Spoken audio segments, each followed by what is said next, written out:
নমস্কার শ্রোতাবৃন্দ, আমার YouTube channel মুক্তবাণীতে আপনাদের স্বাগত।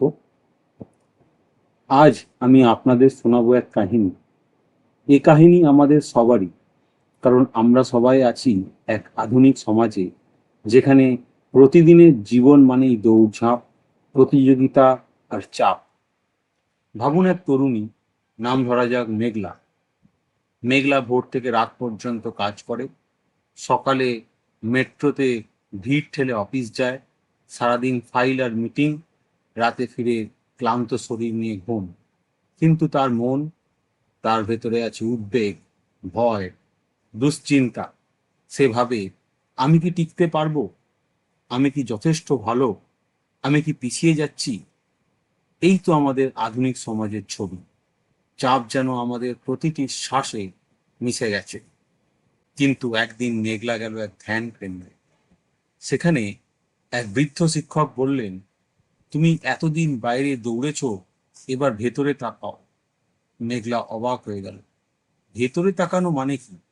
শিক্ষক ধীরে বললেন, চোখ বন্ধ করো, শ্বাস অনুভব করো। ভাবনা আসবে, যাবে, তুমি কেবল দর্শক। প্রথম দিন মেঘলা বিরক্ত হলো। মাথায় শুধু কাজের চিন্তা, ফোনের রিং, মিটিং এর চাপ। কিন্তু ধীরে ধীরে সে টের পেল, এই ছোট্ট নিস্তব্ধতার মধ্যেই রয়েছে মুক্তি। শত্রুবৃন্দ, আধুনিক সমাজ আমাদের শিখিয়েছে, দৌড়াও, না হলে পিছিয়ে পড়বে। কিন্তু আধ্যাত্মিকতা শেখায়, থামো, শ্বাস নাও, ভেতরে তাকাও। কেন আমরা এত চাপ অনুভব করি? কারণ আমরা সবকিছু নিয়ন্ত্রণ করতে চাই। ফলাফল, মানুষের মন, ভবিষ্যৎ। কিন্তু আধ্যাত্মিকতা শেখায়, ফল তোমার হাতে নয়, তুমি শুধু কর্ম করো, ফল ঈশ্বরের হাতে ছেড়ে দাও।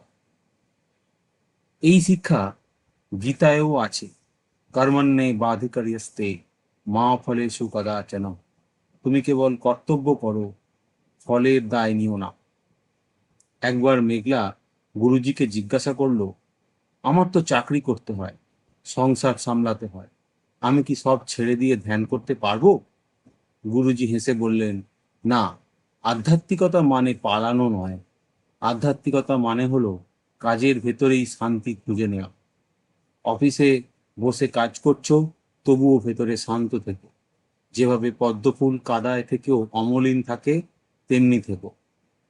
মেঘলা প্রতিদিন 10 মিনিট ধ্যান শুরু করলো। প্রথমে কিছুই হচ্ছিল না, কিন্তু এক সপ্তাহ পর সে টের পেল তার ভেতরে এক অদ্ভুত শক্তি জন্ম নিচ্ছে। অফিসের চাপ আগের মতোই আছে, কিন্তু সে আর ভেঙে পড়ছে না। সে যেন ভেতরে ভরসা পেয়েছে।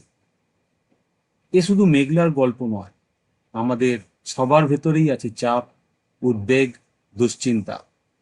কিন্তু আধ্যাত্মিকতা শেখায়, ধ্যান করো, শ্বাস অনুভব করো, কর্ম করো, কিন্তু ফলের আসক্তি রেখো না।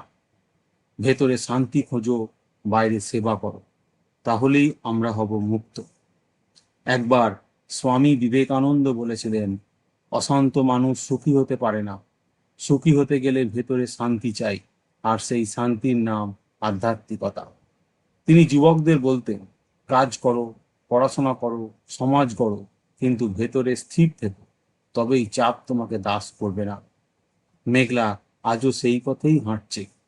অফিসে কাজ করছে, সংসার সামলাচ্ছে, কিন্তু এখন সে চাপের বন্দী নয়। সে জানে, যতক্ষণ শ্বাস চলছে, ততক্ষণ তার ভেতরে আছে এক আলো।